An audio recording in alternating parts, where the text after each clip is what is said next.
First story. My brother is a failure. Now his wife wants to join our family vacation that they can't afford. So I told her I can't cheapen my experience for her. And just to make more money to join elite family vacations like ours and stop begging my father for money. Now everyone has abandoned me and acts like I never existed. I 27F come from a fairly large and traditionally close family. I'm the second youngest of 5 kids. My sisters are 31 and 33. My older brother is 35, and my younger brother is 26. Growing up, our parents were extremely big on traditions, Sunday dinners, birthdays, holiday trips, etc. And ever since we were kids, our dad made it a point to take the whole family on 2 major vacations a year, one in the summer and one in the winter. Even as we got older and started our own families, that tradition stuck. It's become a kind of legacy for us. That said, my younger brother has always been the outlier. He was kind of the wild child. He eloped in college at 20 to marry his girlfriend, now wife. And they both dropped out within a year. They said they wanted to pursue the dream in Los Angeles, acting, music, all of that. My family was supportive at first, but after a few years, reality hit. Neither of them found any stable footing in that industry. They both ended up working as bartenders and doing side gigs like music tutoring, dog walking, and random TikTok collabs that never took off. My father is extremely old school. He made it clear early on that he saw this lifestyle as unserious. It didn't help that my brother frequently had to borrow money, rent, car trouble, even groceries at one point. While my dad has helped them on and off, the tone has shifted. The last few years he's started refusing, unless it's a real emergency, and it's always clear that he's disappointed. Everyone knows it, but no one says it outright. My brother, in turn, barely talks to him, unless it's about needing help. Here's where the tension builds. Whenever we all get together, Christmas, Easter, summer BBQs, it's honestly awkward. My brother and Sil keep to themselves. They won't make eye contact with my dad. They won't ask about anyone's work or life unless someone talks to them first. There's this quiet, simmering coldness. My Sil especially, she smiles, but it feels forced. She'll sit next to me and my sisters at the dinner table, but spend half the time scrolling on her phone or making small jabs. Last Easter, when my sister showed off a new necklace her husband gave her, my Sil muttered, "Wish I could afford to have surprises." Stuff like that. Not enough to cause a fight, but it makes the room tense. There have been moments where it's boiled over. 2 Christmases ago, my dad asked if my brother had found more stable work, and my Sil snapped, saying, "It's nice that everyone else gets to live in a Hallmark movie while we're trying not to get evicted." It was uncomfortable as hell. She left early, and my brother didn't show up for dinner the next day. Then a few months later, they started texting again like nothing happened. That's kind of the cycle: ignore, explode, withdraw, pretend it never happened. So, fast forward to now. The pandemic is mostly over, and this year we were all excited to restart the vacation tradition. We decided on 2 trips: Japan in the summer and Iceland in the winter. Both have been on the family bucket list for a while. My sisters and I were bouncing ideas around in the family group chat: restaurants, ski spots, onsens, all of that. My oldest brother doesn't really chime in much, but he's always game. My younger brother and Sil never commented in the chat, which is normal. But during Christmas, Sil pulled me aside and said she wanted to talk. She told me that it hurt her how every year we planned these big, extravagant vacations and made a big deal out of it, posting pictures, making it the focus of family get-togethers, but she and my brother never got to come. She asked if maybe this year we could do something a little more inclusive, or if there was a way to help cover their portion so they could join. I'll be honest, I was caught off guard, but not shocked. She's never said it directly before, but the resentment has been brewing for years. Still, the way she brought it up rubbed me the wrong way. I told her I didn't think it was fair to ask the entire family, kids included, to downgrade or cheapen the experience we've waited years for, just to make one couple feel more included. I also said, point blank, that it wasn't reasonable for her to expect financial help from the rest of us, when they already went to my dad multiple times a year asking for money for bills and emergencies. I wasn't rude about it, or at least I didn't think I was, but I was honest. She didn't say much after that, just nodded and walked away. But the next day, both she and my brother were stone cold. Didn't really talk to anyone, barely said goodbye when they left. Later that week, they left the family group chat again, not unusual. This is like the 3rd time they've done that over a disagreement. A few days later, my brother texted our dad some long paragraph, which he showed us, basically saying we were elitist and selfish, that we valued vacations more than family, and that we made them feel like second-class citizens. My dad didn't reply. He's kind of done with their guilt tripping, to be honest. They've now gone no contact again, which is what they usually do when they're mad. The thing is, this kind of distance has happened multiple times over the years whenever someone says something they don't like, or when they feel judged. They pull away for a few months until they run out of money again or want to be included in something. It's exhausting. And yes, I get that finances are hard. But we all have responsibilities. My sisters have kids. My oldest brother is paying for his wife's MBA. We're not made of money, either we just chose more stable paths. The worst part is, I don't think they even want to be part of the family unless everything's on their terms. This isn't just about vacations. This is a pattern. My brother and Sil show up late to every event, leave early, and act like we're some kind of enemy they have to tolerate. They never bring anything when we host. No wine, no dessert, not even a bag of chips. My mom stopped asking them to help because she got tired of the excuses. If my dad makes a joke or a comment they don't like, they sulk for the rest of the night. If one of us talks about a promotion or a new house project, my Sil rolls her eyes or finds a way to make it about how some people don't get those opportunities. Last Thanksgiving, we were going around saying what we were thankful for. My younger sister said she was grateful for being able to travel again, and my Sil interrupted to say, "Must be nice when you're not stuck working holidays to make rent." Nobody responded. The room went silent, and my mom had to change the subject. That's how it always goes, no apology, no accountability, just this passive-aggressive bitterness that poisons every get-together. Then there was my nephew's birthday last year. My brother promised to help set up. Never showed. When we asked what happened, he said he forgot. No explanation, no, "I'm sorry." Just a text the next day saying, "Hope the party went well." Like it didn't even matter.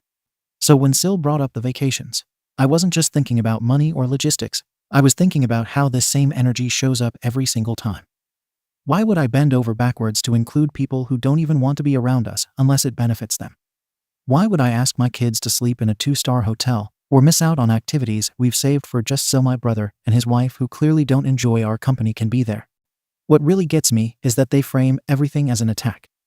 If we post photos, we're bragging. If we talk about the trips during dinner, we're rubbing it in. But if we don't invite them, we're excluding them. There's no winning. It's like they want the perks of being in the family without actually showing up in any meaningful way. And I know someone's going to say, why not just offer to help this one time? But it's never just one time. A few years ago, we did a cabin trip that was much more affordable, and my dad quietly covered their share without telling them. They still complained that the area was boring and that there wasn't enough nightlife. They spent most of the weekend in their room or leaving the cabin to go into town. They didn't help with cleanup, didn't join in the games we set up for the kids, and left a day early without saying goodbye to everyone. It's not about them being poor. It's about them not even trying. We've all had lean years. My older sister was a single mom for a while. She skipped a couple of trips and never once made it anyone's problem. She never guilt-tripped us or acted like we owed her an invitation. She stayed home, worked her arse off, and now she's remarried and doing great. She earned her spot at the table by being honest and respectful, not by lashing out when things didn't go her way. When Sil asked if we could bring the cost down just a little, what she really meant was, change the entire plan to fit their budget, or make someone else pay. That's not inclusion. That's entitlement. I don't even want to exclude them. I wish they could come. I wish they made better choices, had more stability, and didn't carry this constant chip on their shoulder. But we can't keep pausing our lives for people who refuse to take responsibility for theirs. I didn't choose their path. I didn't tell them to drop out of school or move to Los Angeles without a plan. I didn't tell them to get married at 20 and burn bridges with the only people willing to support them. We've tried being kind. We've tried being accommodating. My dad kept bailing them out longer than he should have. And every time we do, it just reinforces their resentment. Now they've gone no contact again, and we all know how this ends. Give it 2 or 3 months. They'll run out of money, text my dad again, and maybe act sweet for a little while until the next slight. It's exhausting. I don't think I have it in me to play along anymore. So I'm here wondering, was I too blunt? Should I have just nodded and smiled and said, "We'll see"? I stood my ground because I genuinely believe it's unfair to ask the entire family, especially the ones with kids, to downgrade a trip we've spent years dreaming about. Ada. Comments. Comment 1. YTA. You come off smug as hell. The way you talk about your brother and Sil is just dripping with condescension. They didn't help clean up, and they brought nothing to the BBQ. Jesus. Are they guests or unpaid staff? Maybe they didn't bring a casserole, but did you ask them to? Or just keep score quietly? And yeah, you absolutely did rub the vacations in their faces. Talking about trips in a family group chat you know they can't afford. Then saying it's not fair to downgrade a single trip for inclusion. No one asked for 5-star resorts. They wanted to not be left out every single year. You say you want them there, but every word you've written screams, they're beneath us. It's gross. You don't have to fund their lives, but holy SHT, some basic empathy wouldn't kill you. Comment 2. YTA. I'm not saying you should pay for them, but your attitude is alienating. Reread your post, there's not a shred of compassion. You reduce your brother to a walking failure, and your Sil to some freeloading brat. That kind of emotional cruelty causes more lasting damage than just being broke. It sounds like they've been struggling, and are probably ashamed. And instead of offering an olive branch, you treat their pain like a joke. You've made it clear they're not wanted unless they measure up. Of course they act cold at family gatherings, why wouldn't they? They know how they're viewed. Offering cheaper lodging nearby or choosing one smaller trip wouldn't lessen the vacation. It would humanize you. But your family seems more invested in tradition than in actual connection. If this keeps up, don't be surprised when they go no contact for good, and this time, don't come back. Comment 3. Oh my god. The horror. What if someone had to stay at a 3-star hotel instead of 5? How will you live? Look, you sound like the kind of person who thinks honesty is an excuse for cruelty. You didn't just say no. You used it as an opportunity to twist the knife. Your post isn't about logistics, it's a brag. I get it. They made different life choices.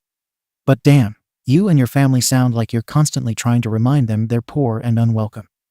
Even if they got a better job tomorrow, you'd still find a way to freeze them out. YTA. Not for not paying, but for needing them to know they don't belong. Update.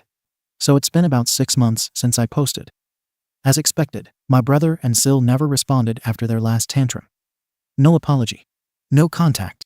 They just ghosted the family entirely. But here's what surprised me for once. They didn't crawl back when the money ran out. Turns out, my dad did eventually offer them financial help again behind my back, of course. My mum told me he reached out after hearing my brother had hurt his wrist bartending.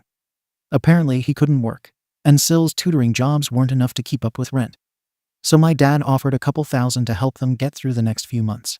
But instead of being grateful, my brother said no. Not just, no, thank you, but some dramatic, guilt-tripping, I don't want your money or your judgment nonsense. As if my dad hasn't already carried them through half their adult life. My dad was honestly offended, which, fair, and even then I tried to be the voice of reason and said, well, at least now they can't blame us for abandoning them. But my parents didn't see it that way. Here's where things started unraveling. We went ahead with a Japan trip in June. It was incredible, the kids loved it. We hit all the major spots, and the only thing missing was the usual drama.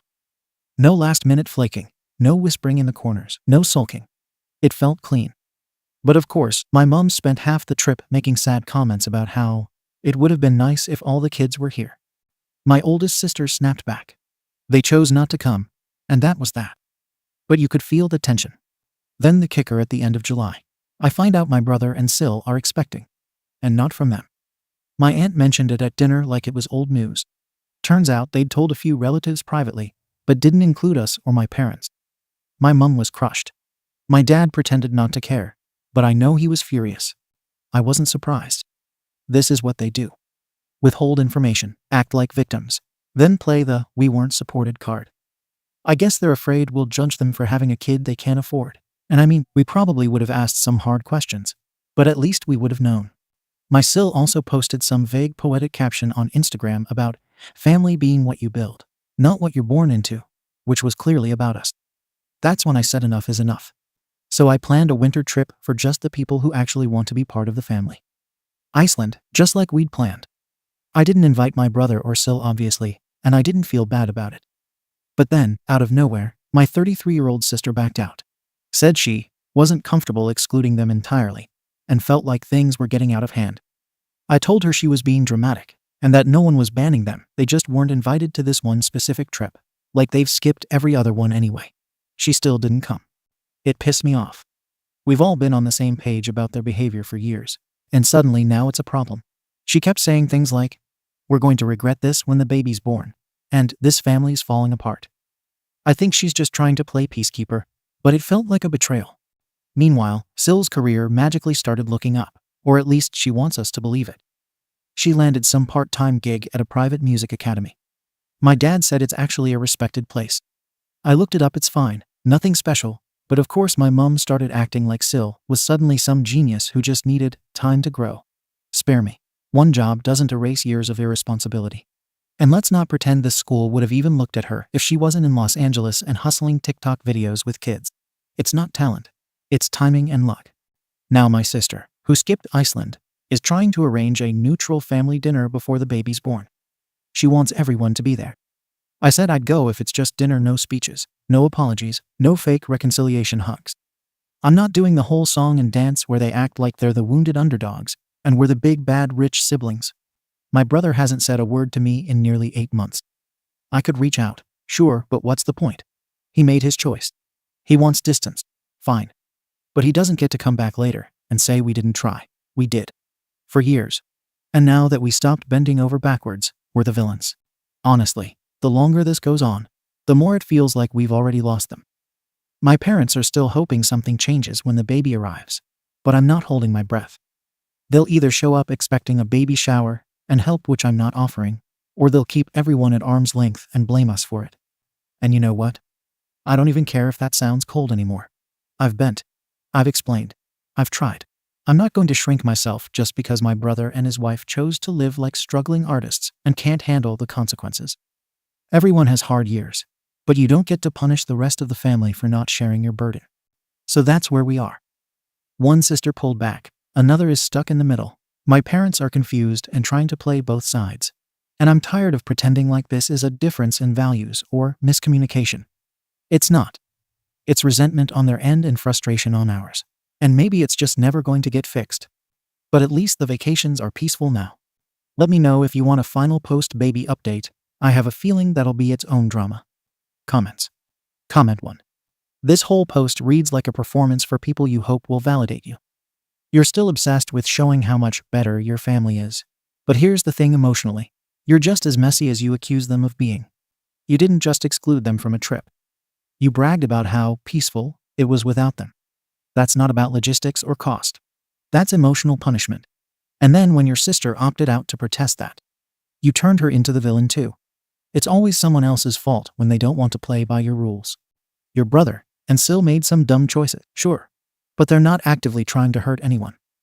You're just mad they aren't humbling themselves in the exact way you think they should.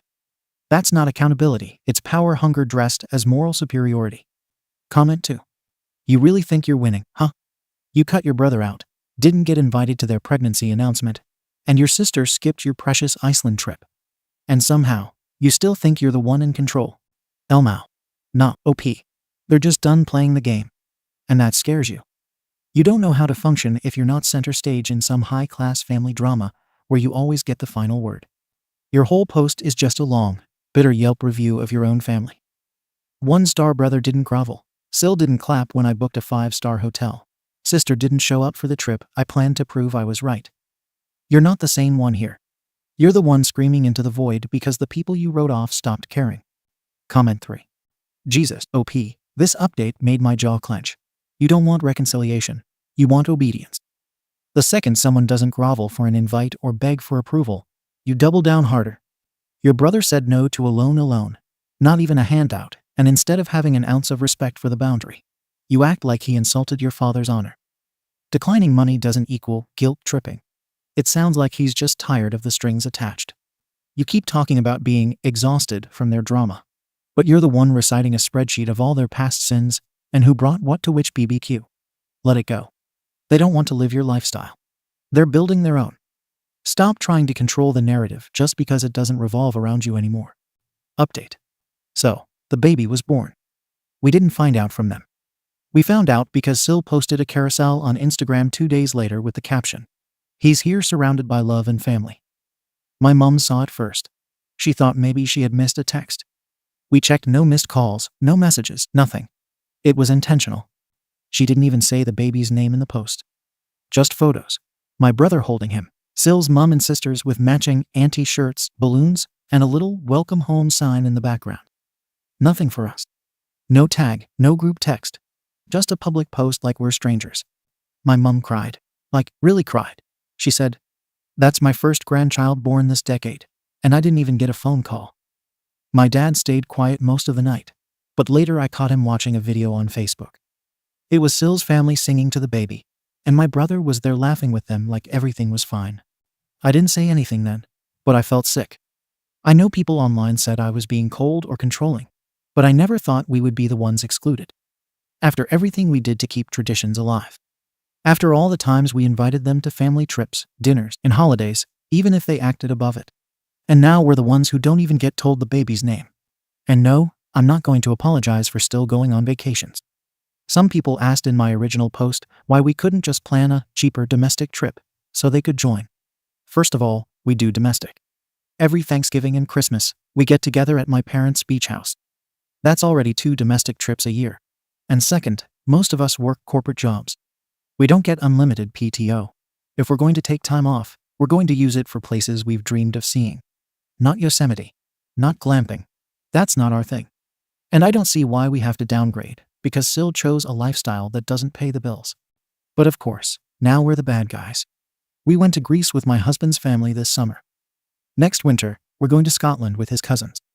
We make time for vacations with people who actually value family, who show up and don't make everything about money or resentment.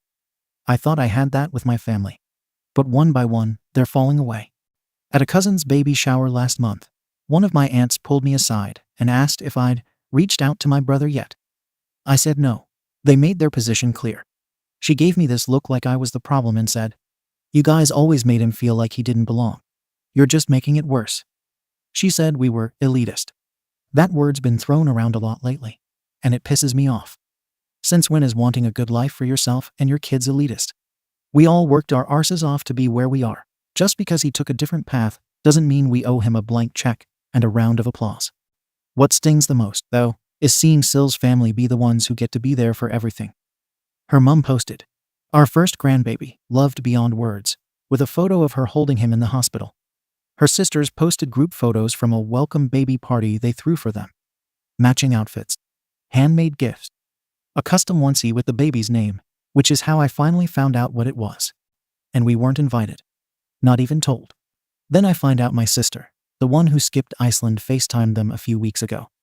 She met the baby over video. They chatted for an hour. And she didn't tell anyone. When I confronted her, she said, "They needed space. I didn't want to make it worse." Worse than what? Being iced out of your own family? I didn't yell. But I told her I was hurt. That my kids deserve to know their cousin. That I deserve to be an aunt. I want to hold him. I want to buy him cute stuff and spoil him like my aunts did for me. I always imagined the cousins growing up together. Having family holidays with the kids running around. That was the dream. And now I feel like I'm the only one who still believes in it. And before anyone says, "Then just reach out," you don't get it. They made it very clear they're done. Syl literally said at Christmas last year that she felt unwelcome. My brother hasn't responded to a single group text since. They blocked my mum. And yet they seem fine parading their new chosen family all over social media. I feel like I'm watching my family break apart. And I'm the only one trying to hold the pieces together. Everyone else is either giving in, walking away, or pretending this isn't happening. But it is happening. I was the one who showed up. I planned the holidays. I kept the traditions alive. And now I'm the one getting excluded. I don't know what to do anymore. I want to meet the baby. I want my kids to have a cousin. I want my parents to be part of their grandson's life. But I also don't think I should be the one to beg for it. Not after how we've been treated. Not after everything we gave them. So now what? Do I wait until they come around? Do I force the issue and risk being told off or ignored again? I don't want to grovel. I didn't do anything wrong. But I also don't want my kids to grow up not knowing their own blood. If anyone has advice for how to rebuild a relationship that's this broken without pretending none of this happened, I'm all ears. Comments. Comment 1. I'm just going to say it. You're not heartbroken that you're left out. You're pissed that you didn't get to control the narrative this time. You've spent years dictating who's included, who gets grace, and who gets punished. And now your brother and Syl beat you to the punch. They built a family system that doesn't orbit around your approval. And you hate it. Don't sit here acting like you're the sad little aunt who just wanted to hold the baby. You made sure they felt less than, at every turn, then got shocked when they chose people who actually make them feel safe. This isn't about being left out of the baby's life. It's about the fact that, for once, you weren't the gatekeeper, and you're spiraling because of it. Comment 2. I actually think you're grieving. But not the baby. You're grieving the version of your family where you were in the center, and everyone followed the script. It's hard to watch people rewrite the rules without you, and yes, that hurts. But you can't call it betrayal when people finally stop trying to meet standards that only worked for you. Your brother didn't cut you out because you're rich. He cut you out because you made it clear his life was a disappointment. You never left space for him to just exist without being judged. You do have a choice here. Stay angry that you're not the lead character anymore, or grow the hell up and learn how to be part of a family without controlling it. Comment 3. Elmao, you planned the holidays, kept traditions alive, and now you're the one being excluded. That's rich coming from the person who ran a full social class hazing campaign against her own brother for years. You didn't keep the family together, you just kept gatekeeping who got to sit at the adult table. And now that your brother built a new table without you, you're crying foul. You mocked their career, their finances, and their marriage. And now you want to play sad auntie because the baby didn't arrive with a personal invitation. Girl, please. You did do something wrong. You just can't see it through all the entitlement. Start there. Second story. My parents canceled my tuition and kicked me out of the house because I have my own opinions about politics and sports that oppose theirs. As the title says, my parents told me that they weren't going to split tuition anymore following an argument we recently had. And the argument involves something dating back years. We're a big sports family: NBA, NFL, MLB, and my younger brothers play sports too. Both play baseball and HS, but dabble in others. I played tennis at my community college before transferring after my associates and have since I was young. And I'm grateful to my parents for paying for our sports despite our differences. I still live with them, and I pay rent. I worked 2 part-time jobs and split tuition until recently, after an argument about something dating back years. This week and last week is the US Open of tennis, and we've watched tennis together growing up. Over the years, I've done so less and less after realizing my mum's disdain for certain players went deeper than your average rivalry dislikes. For example, my mum despises Serena Williams, and she has felt that way since I was young. Whenever she plays, she roots against her. And when I'd ask why, she'd point to her outbursts against Naomi Osaka and Kim Clijsters, saying she has no class and was a bad role model for black athletes. And while I understand some of the criticism against her outbursts, I disagree with her other arguments, such as her saying that she doesn't act womanly and is probably on steroids, and numerous comments about her weight that just seem hateful. I understand hating a certain player or team in a rivalry sense, but that's not what she did with Serena. She personally prefers Venus or Coco Gauff and Madison Keys in recent years. But she's had similar opinions about other athletes not in tennis, which seem to form a pattern. During the 2020 Summer Olympics, she said she disagreed with people who commended Simone Biles for her choice to withdraw from an event due to having twisties, which could have endangered her health. She called her withdrawal weak and said that commending it was harmful to teach other girls to quit and use mental health as an excuse to do so.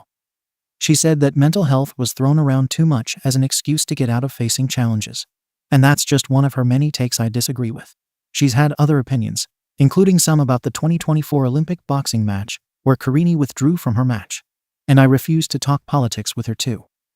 The reason my parents decided to stop splitting tuition was because of an argument that happened last week.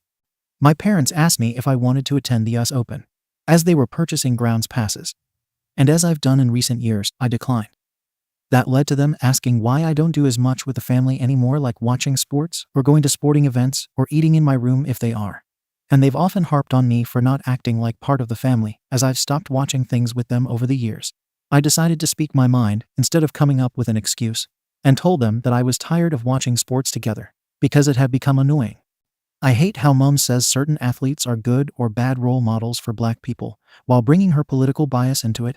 She hasn't liked LeBron since he spoke at a Hillary Clinton campaign stop years ago.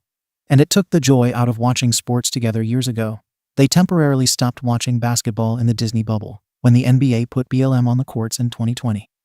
I don't want to be around her constant hate attacks while watching a game. So because I didn't want to act like part of the family, they said that this upcoming semester would be the last that they split tuition. It's already paid, so I'm on my own going forward. I believe I can find more work hours to cover next semester myself. But I wanted to ask if it would be better to take a break after this semester to try and move out and return to school later. I think it'd be less stressful, but I could use other opinions because I'm near the end of my rope with them. And they've held firm on their position since I refused to go to the open. Update. Almost all of the advice I received was to stay in school, and I'd love nothing more. A break can turn into years quickly, from what I've heard, and some have suggested using this semester that's already paid for as a time to find bearings for the next semester. I took advantage of my school's free counseling offerings and booked a session with a counselor to discuss my options. We discussed financial aid, payment plans, and campus jobs, in addition to finding a full-time job off campus. I have 2 part-time jobs, but hours are inconsistent, and they don't pay great. Even if I take fewer classes per semester, I believe staying in school would be the best option. And I have another session with my counselor coming up where she said we can talk more about it. I also told her about the situation that led to my parents changing their mind on tuition, and saying what I felt out loud helped me find some additional realization.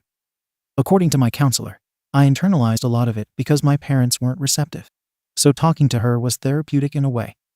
With my family always being a big sports family hosting Super Bowl parties, going to many games, siblings and I playing sports was the thing we bonded over for all of my life. Heck, it was a foregone conclusion that we skipped church on Super Bowl Sunday to prepare for guests, and on Championship Sunday for the gentlemen's finals at Wimbledon in the morning.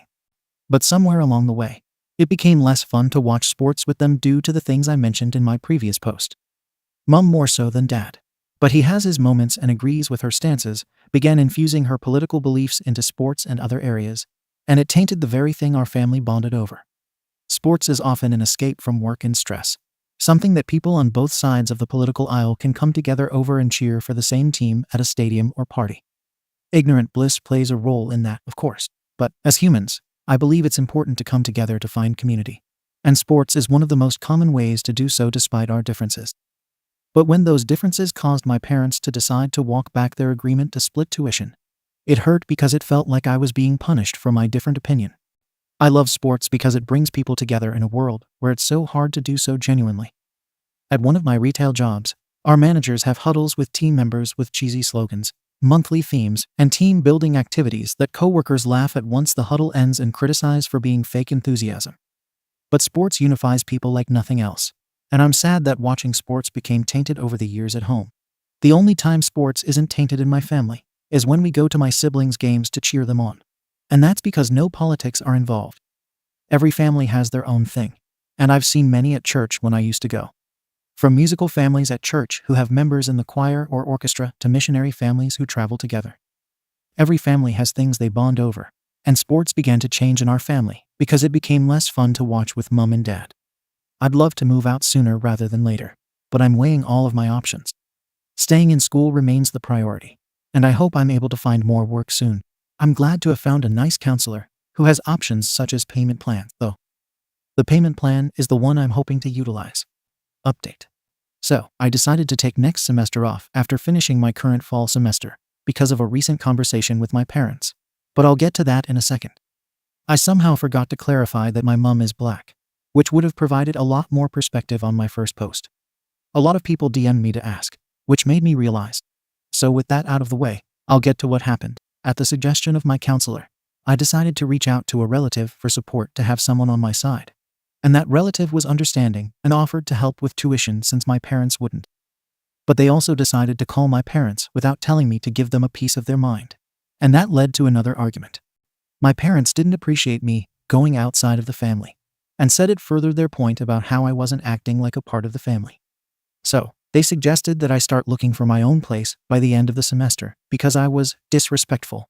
I told that same relative about what happened despite how she called my parents, because I'll still need her help to move out by the end of the semester. But I'll be taking a break from school after this semester ends to try and find full-time work in hopes of having a place to myself sooner rather than later. I'm just upset about how my parents are at this point over such stupid things that are really meaningless.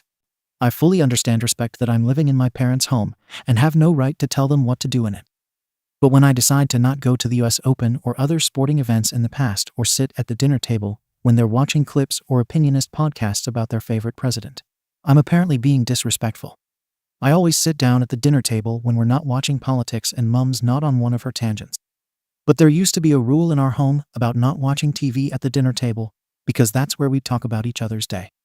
I used to complain about it when I was younger, but now I miss that rule.